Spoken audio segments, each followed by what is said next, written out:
Nighthawk Energy has had tremendous success in building strategic partnerships over in the US and indeed further afield. So can you tell us what are some of the critical things you need to get right in order to establish these partnerships? Sure, I think it's like any relationship, whether it's your personal relationships or any business relationship that you have.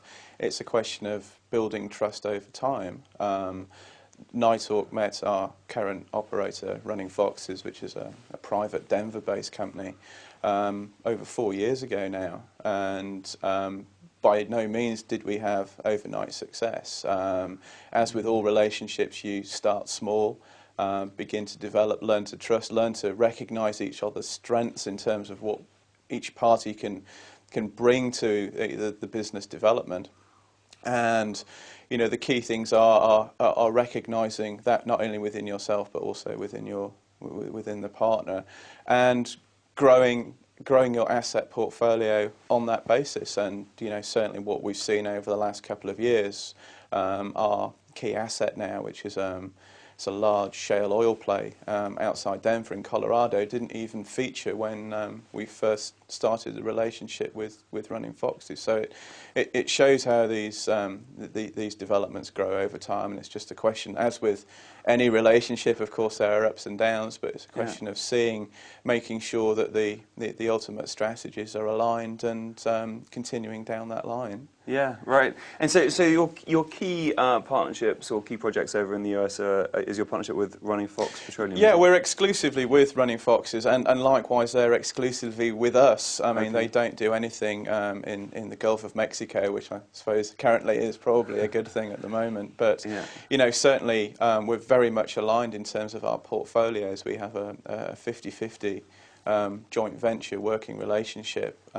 There's, as with you see many relationships in oil and gas, particularly in the North Sea, where there's a level of promote, or there's a level of the non-operating partner paying an additional fee. There's none of that in the US. It's very much on a heads-up agreement, 50-50. You pay 50%. They pay 50%, so it's a very good kind of solid basis for a working relationship in that regard, and you grow like that. So you mentioned as well, just like any relationship, there's going to be ups and downs. So, but generally, yours have definitely been on the upward path. So it has, yeah. I mean, I think the key to it, again, with all these kind of business relationships, is that, and you've seen many fail, particularly I think with the US now. Again, this goes back to, I suppose, there are cultural differences between the UK and the USA. I mean, there's many stories of the differences and the similarities in our two cultures, and it's, in a way, you shouldn't really view it any differently than saying going into partnership with a Russian company or a Nigerian company or a Middle Eastern company. Everyone has their own quirks of operating, so it's important to have people on the ground where you are.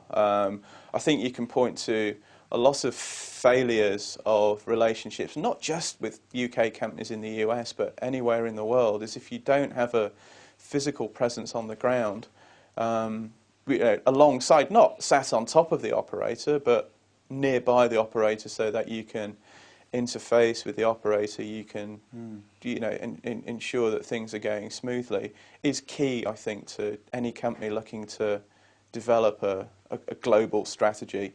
And we're very fortunate in having very good people in Denver, kind of the centre of our asset base. Yeah.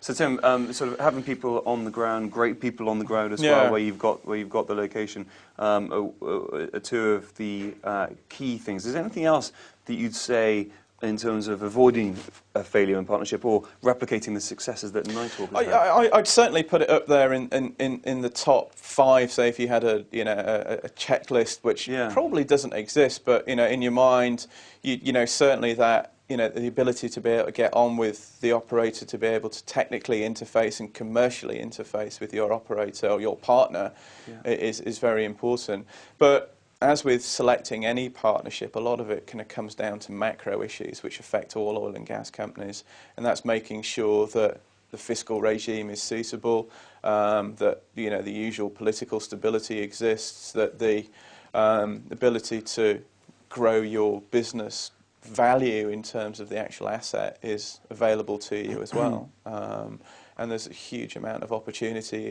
in the US, as there are in quite a few countries around the world at the moment.